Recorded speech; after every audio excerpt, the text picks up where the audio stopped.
कि एक लड़ाई जो बैरिस्टर असदुद्दीन अवैसी साहब ने शुरू किया, उस लड़ाई को इन लोगों ने कमजोर किया है और धोखा दिया है।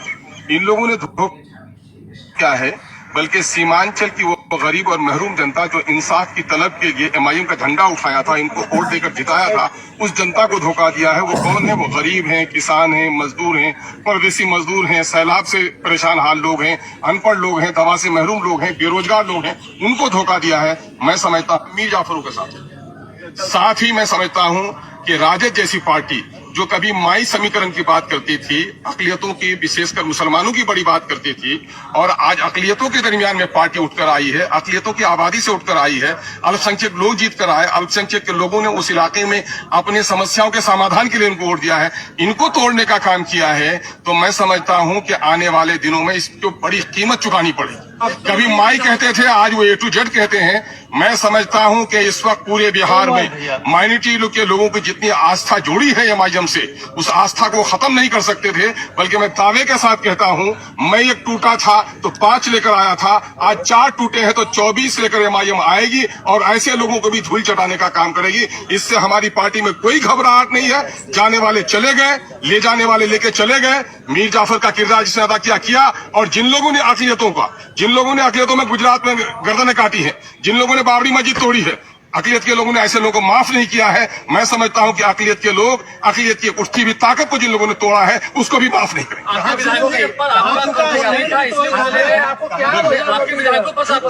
नहीं, मेरे कंट्रोल का मामला ये है, ये पुलिसिया मामला नहीं होता है, कंट्रोल है। उनको इतनी आजादी मिलनी चाहिए, सोच समझ के आजादी मिलनी चाहिए।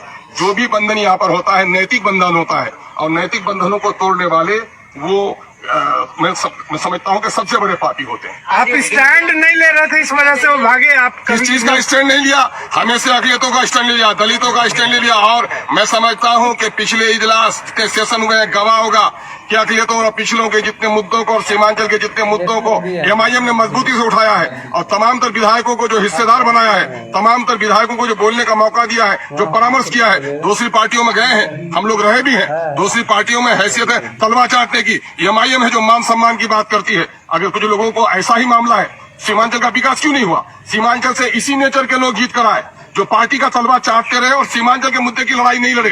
एमआईएम ईमानदारी के साथ सीमांचल की लड़ाई लड़ती है, और अख्तुज्जमान खड़ा है। मैं दावा करता हूं आपको, अरे मुझे किसकी हिम्मत है, मुझे किसकी हिम्मत है? मैं समझता हूं ऐसी कोई राजनीतिक दल ने जन्म नहीं लिया है जो अख्तुज्जमान के ईमान का खरीदारी करता है।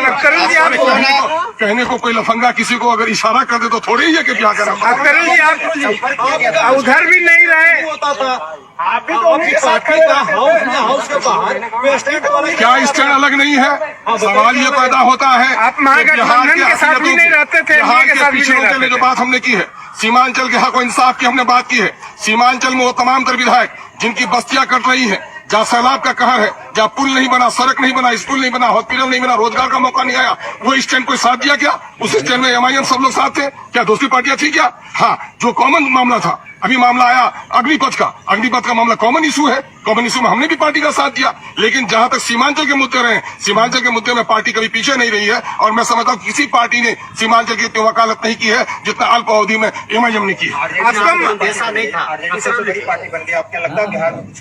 अब भाई ये मुंगेरी लाल के सपने हैं। मैं समझता हूँ कि विचारों की लड़ाई लड़ने वाले अवसरवाद की राजनीति नहीं लड़नी चाहिए। अब ये उम्मीद पालते हैं उनसे पूछिए, लेकिन मैं जनता की लड़ाई लड़ता हूँ सड़क से सदन तक। सड़क में हमारी लड़ाई और मजबूत होगी। सदन में भले ही हमारी संख्या घटी है, हम सदन की संख्या घटने से नहीं घबरा रहे हैं। मैं समझता हूं कि बिहार की जनता इस हादसे से और रिएक्शन के साथ। आपको महागठबंधन के फोल्डर में रहना चाहिए था, ये महसूस हो रहा जी? महागठबंधन के फोल्डर। मुझे किसी के फोल्डर की जरूरत नहीं है। मैं मंत्रालय का ख्वाब भी नहीं देखता, और मैं कोई अपनी जाती फायदे के लिए राजनीति भी नहीं करता। मैं तो सीमांचल की लड़ाई लड़ने आया हूँ। बिहार के दबे कुचले अकलियतों की, पिछड़ों की, शोषितों की, वंचितों की आवाज बनकर आया हूँ। मुझे खुशी और प्रशंसा इसी में है कि मैं उनकी आवाज बन सकूं। मंत्रालय की भी ऑफर थे मुझको। ऐसी चीजों को पांव के ठोकर में रखता है अख्तुज्जमान, और एमआईएम भी रखती है। हमारे जो राष्ट्रीय अध्यक्ष हैं, उन्होंने कभी भी इन चीजों को आड़े आने नहीं दिया, हमेशा सच्चाई और हक की बात की है। और मैं उसका सिपाही हूँ, पूरी तवानाई के साथ, पूरी मजबूती के साथ। इन हादसा से भी, इस तूफान से भी हमारे इरादे और अज़्म का जो दरख्त है वो हिल नहीं सकता। किसको दोषी मान रहे हैं? दोषी दोनों हैं, दोषी दोनों हैं। टूटने वाले भी दोषी हैं। अंदेशा नहीं था कि पहले से वो संपर्क में थे, ये बातें तो बहुत दिनों से अंदेशा फैल रही करता थी। भी तो आप क्या समझ रहे हैं? भागने वाली कोई बकरी है जिसको बांध के रखेंगे आप? इंसान तो विचारों से बंधा हुआ रहता है। अगर जिन लोगों ने विचारों का त्याग कर दिया हो उसको बांध के नहीं रखा जा सकता। इस पे आरजेडी में जाकर उनको क्या फायदा मिलेगा, क्या हाँ लगता है? बिल्कुल, साहब को भी घटनाक्रम से बिल्कुल मैंने यहाँ की खबर दी है और उन्होंने कहा है इससे घबराने की जरूरत नहीं है।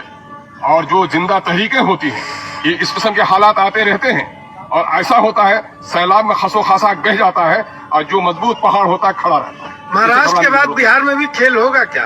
अब उस खेल की बात उनको कहिए, वो खेल का जो तमाशा देख वो उम्मीद बांधे हुए हैं। महाराष्ट्र में जो हुआ गलत है और महाराष्ट्र के खेल को जो लोग गलत कह रहे हैं वो भी या खुद गलत कर रहे हैं। बहुत बहुत शुक्रिया।